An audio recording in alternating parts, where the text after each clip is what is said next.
Friends, आप सभी का स्वागत है हमारे यूट्यूब चैनल शिक्षक वाणी में। और मैं हूं शंभुनाथ महतो।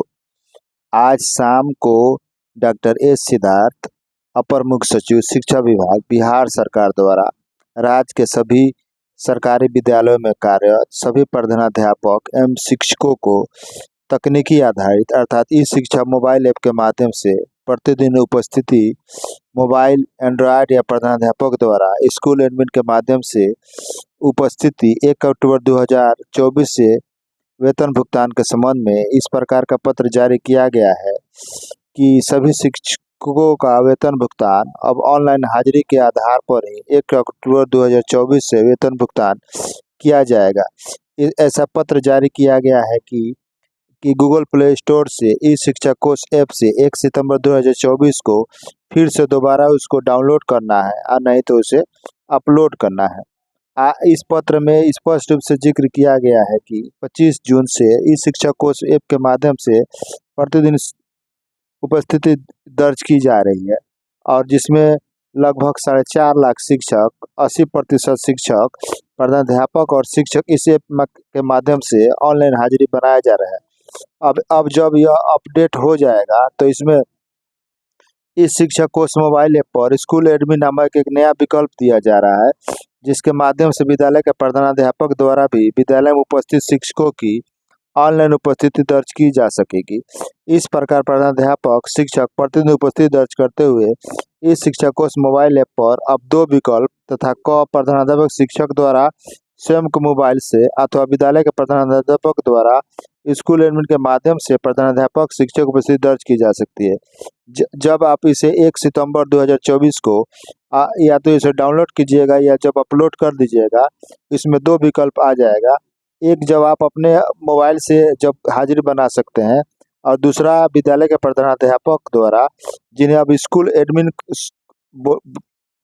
ऐप में बताया जाएगा और वो भी आपकी शिक्षक की उपस्थिति दर्ज कर सकते हैं। इसके लिए दोनों करने के लिए कुछ दिशा निर्देश दिया गया है। सभी प्रधानाध्यापक शिक्षकों को गूगल प्ले स्टोर से शिक्षा कोष ऐप को अपने मोबाइल फोन में डाउनलोड करना है और उसके बाद इस प्रकार का डाउनलोड करने के पश्चात आपके पास यदि टीचर आईडी नहीं है तो आप प्रधानाध्यापक से संपर्क करके पूर्व में जनरेट टीचर आईडी प्राप्त कर सकते हैं और टीचर आईडी उपलब्ध कराने तो विद्यालय के प्रधानाध्यापक स्कूल एडमिन से के लॉगिन आईडी से शिक्षक मॉड्यूल में जाकर संबंधित शिक्षक को टीचर आईडी उपलब्ध कराएंगे। क्योंकि यदि आपके पास गूगल टीचर आईडी उपलब्ध नहीं है तो प्रधानाध्यापक स्कूल एडमिन के लॉगिन से उसमें आईडी से लॉगिन होंगे और वहां पर जाएंगे तो वहां पर सभी शिक्षकों के विद्यालय में जितने सारे शिक्षक रहेंगे सभी शिक्षकों का आईडी उसमें अंकित है और उस आईडी को लिख करके उस संबंधित शिक्षक को दे सकते हैं। और उसके बाद क्या है, प्रधानाध्यापक शिक्षक अपने टीचर आईडी से स्कूल ई शिक्षा कोष ऐप में लॉगिन करने के पश्चात डैशबोर्ड पर अंकित मार्क अटेंडेंस बटन को क्लिक करेंगे।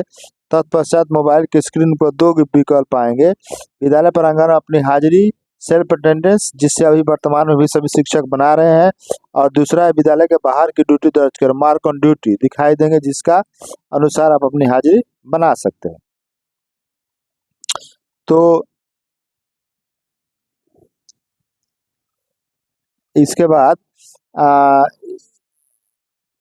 दूसरा विकल्प है प्रधानाध्यापक द्वारा स्कूल लॉगिन एडमिन के माध्यम से प्रधान शिक्षक उपस्थिति की। अब इसमें यही जिक्र किया गया है कि और इसमें छुट्टी का भी जिक्र किया गया है, आपको हम पढ़कर बताते हैं। ये सब तो हो गई उपस्थिति दर्ज करने की बात। अब अगले पंक्ति में ये जिक्र किया गया है कि प्रधानाध्यापक शिक्षक के स्वीकृत अवकाश से संबंधित सूचना को इस शिक्षा कोष पोर्टल ऐप पर प्रविष्ट भी करना है। इसमें क्या करना है कि राज्य के सभी सरकारी कार्य सभी प्रधान शिक्षकों के स्वीकृत सभी तरह के अवकाश को इस शिक्षा कोष पोर्टल ऐप पर संबंधित विद्यालय के प्रधानाध्यापक द्वारा प्रविष्ट किया जाएगा। इस शिक्षा कोष पोर्टल पर स्वीकृत अवकाश के प्रविष्टि होते स्कूल एडमिन के तहत मार्क लीव मॉड्यूल विकसित किया गया है। एक प्रकार का मार्क लीव मॉड्यूल विकसित किया गया है। विद्यालय के प्रधानाध्यापक द्वारा स्कूल एडमिन के विकल्प का चयन कर लॉगिन करने के उपरांत स्क्रीन पर मार्क लीव मॉड्यूल के तहत विद्यालय में पदस्थापित सभी शिक्षकों की सूची प्रदर्शित हो जाएगी। स्कूल एडमिन से जब विद्यालय के प्रधानाध्यापक लॉगिन करेंगे तो मार्क लीव नामक एक मॉड्यूल विकसित किया गया है। जब वो प्रदर्शित हो जाएगा, जब उसमें मार्क स्कूल एडमिन के तहत लॉगिन करने के पश्चात मार्क लीव मॉड्यूल एक विकसित किया गया है। जब उसके बाद सभी शिक्षकों की सूची प्रदर्शित हो जाएगी और विद्यालय के प्रधानाध्यापक द्वारा इस शिक्षक कोष पोर्टल अथवा इस शिक्षक ऐप के माध्यम से मार्क लीव मॉड्यूल के तहत शिक्षक विशेष के लिए स्वीकृत अवकाश को उसके नाम के समक्ष अंकित अवकाश दर्ज करेंगे। अब जब विद्यालय के प्रधानाध्यापक स्कूल एडमिन से जब इस शिक्षक कोष पोर्टल या इस शिक्षक कोष ऐप से जब लॉगिन कर जाएंगे तो वहां पर प्रत्येक शिक्षक के सामने छुट्टी का अवकाश का जिक्र करेगा और वहां पर आपको उनको जो शिक्षक अवकाश बनाएंगे उनको लीव पर मार्क अंकित कर देना, लीव पर अंकित कर देना है। और उसके बाद क्या करना है कि जो उनका अवकाश है, अवकाश को का जो लिखित अवकाश है उसे ड्रॉप आउट डाउन मेनू में सभी तरह के अवकाश की सूची प्रदर्शित होगी। इस अनुमान अवकाश में से शिक्षक विशेष के लिए जो स्वीकृत किया गया है उसे चयन कर अवकाश की अवधि के अनुसार तिथि का चयन करते हुए अवकाश की प्रविष्टि इस शिक्षक कोष ऐप पर भी की जाएगी। और जो शिक्षक वो अवकाश दे रहे हैं लेने के लिए उसे चयन करना है और उस अवकाश के जो प्रविष्टि है उसे इस शिक्षक कोष पोर्टल पर अपलोड भी करना है।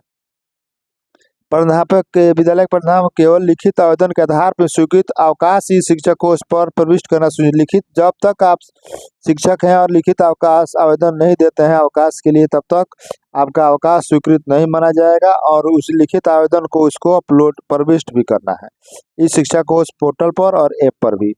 साथ ही अवकाश स्वीकृति संबंधी सभी लिखित आवेदन को गार्ड फाइल में अनिवार्य रूप से और जो स्वीकृत अवकाश का जो आवेदन है उसको गार्ड फाइल में संधारित भी करना है। और किसी भी परिस्थिति में SMS अथवा व्हाट्सएप के माध्यम से अवकाश हेतु किए अनुरोध के आधार पर अवकाश की स्वीकृति प्रविष्टि नहीं की जाएगी। यदि आप SMS करते हैं कि आज हम विद्यालय नहीं आएंगे और व्हाट्सएप पर मैसेज करते हैं उस आधार पर आपकी अवकाश स्वीकृत नहीं किया जाएगा और न ही उसकी प्रविष्टि की जाएगी। यदि किसी आपातकालीन स्थिति में परिस्थिति के कारण विद्यालय शिक्षक समय से आवेदन के लिए अवकाश आवेदन नहीं किया जा सका तो ऐसी स्थिति पर प्रधानाध्यापक शिक्षक विशेष द्वारा अवकाश के उपभोग के उपरांत दिए गए लिखित आवेदन के आधार पर सक्षम प्राधिकार से अनुमोदन प्राप्त अवकाश की प्रविष्टि शिक्षक कोष पर की जाएगी। अगर ऐसा स्थिति भी आता है कि आप समय पर अवकाश के लिए उपभोग के लिए आवेदन नहीं दे पाते हैं तो सक्षम प्राधिकार का अनुमोदन किया जाएगा तब उस शिक्षक को इस पोर्टल पर अपलोड किया जाएगा। मोबाइल ऐप पर ऑनलाइन दर्ज उपस्थिति के आधार पर ही अब जो आप ऑनलाइन दर्ज उपस्थिति दर्ज करेंगे उसके आधार पर 1 अक्टूबर 2024 से वेतन भुगतान की प्रक्रिया की जाएगी। सभी शिक्षकों की राज्य के सभी विद्यालय में कार्यरत प्रधानाध्यापक शिक्षकों का वेतन भुगतान उसी के आधार पर ऑनलाइन हाजिरी के आधार पर ही होगा। तो आप अब तैयार हो जाइए, होशियार हो जाइए, समय पर विद्यालय पहुंचिए, समय पर हाजिरी बनाइए और इस प्रकार के प्रत्येक माह संबंधित प्रखंड के प्रधान शिक्षा अधिकारी उपस्थिति के आधार पर शिक्षकों का निगेटिव लिस्ट संबंधित जिला कार्यक्रम पदाधिकारी को उपलब्ध कराया जाएगा जिसके आधार पर 1 अक्टूबर 2024 से वेतन भुगतान किया जाएगा। अब हर एक माह प्रखंड जिला ब्लॉक के BO साहब पहुंचेंगे और माफ कीजिएगा शिक्षक कोष ऐप पर जो उपस्थिति दर्ज है उसके आधार पर आपका निगेटिव लिस्ट बनाएंगे और उसे जिला कार्यक्रम पदाधिकारी स्थापना को उपलब्ध कराएंगे जिसके आधार पर 1 अक्टूबर 2024 से वेतन का भुगतान किया जाएगा। अगर कोई शिक्षक इस शिक्षक कोष ऐप पर उपस्थिति के आधार पर अनुपस्थित पाया जाता है तो उस तिथि को जिस तिथि को शिक्षक अनुपस्थित पाए जाते हैं तो उस दिन अगर आपका आकस्मिक अवकाश है तो आकस्मिक अवकाश चढ़ेगा या विशेष कोई अवकाश से संबंधित किया जाएगा। अगर आकस्मिक अवकाश अन्य कोई अवकाश नहीं रहता है तो ऐसी स्थिति में उस तिथि को लीव विदाउट पे घोषित कर दिया जाएगा। सर्वर डाउन, नेटवर्क की समस्या, अन्य किसी तकनीकी समस्या के कारण यदि प्रधानाध्यापक और शिक्षक अपनी उपस्थिति दर्ज नहीं कर पा रहे हैं तो ऐसी स्थिति में शिक्षक भौतिक रूप से उपस्थिति पंजी में दर्ज उपस्थिति के आधार पर वेतन का भुगतान किया जाएगा। लेकिन एक बात है कि आपकी उपस्थिति पंजी में जो जिसमें हाजिरी बनते हुए आ रही है उसमें भी हाजिरी बनेगी। अगर किसी कारण से आपका मोबाइल बंद हो जाता है, सर्वर डाउन हो जाता है, नेटवर्क की समस्या आ जाती है, तब आप जब जो भौतिक रूप से उपस्थिति पंजी में अपनी उपस्थिति दर्ज करते हैं, उसके आधार पर आपका वेतन भुगतान किया जाएगा। इस प्रकार का यह पत्र जारी किया गया है डॉक्टर एस सिद्धार्थ, अपर मुख्य सचिव शिक्षा विभाग द्वारा, जिसे आपको 1 सितंबर 2024 को अब ई शिक्षा कोष ऐप को डाउनलोड करना है या उसे अपलोड करने का आदेश जारी किया गया है। और अक्टूबर महीने से ऑनलाइन हाजिरी के जैसे बनाएंगे उसी के आधार पर आपका वेतन का भुगतान किया जाएगा। इसलिए सभी शिक्षक बंधु तैयार रहें, होशियार रहें। तो ऐसे ही सूचना भरी वीडियो में मिलते हैं, तब तक के लिए जय हिंद, वंदे मातरम।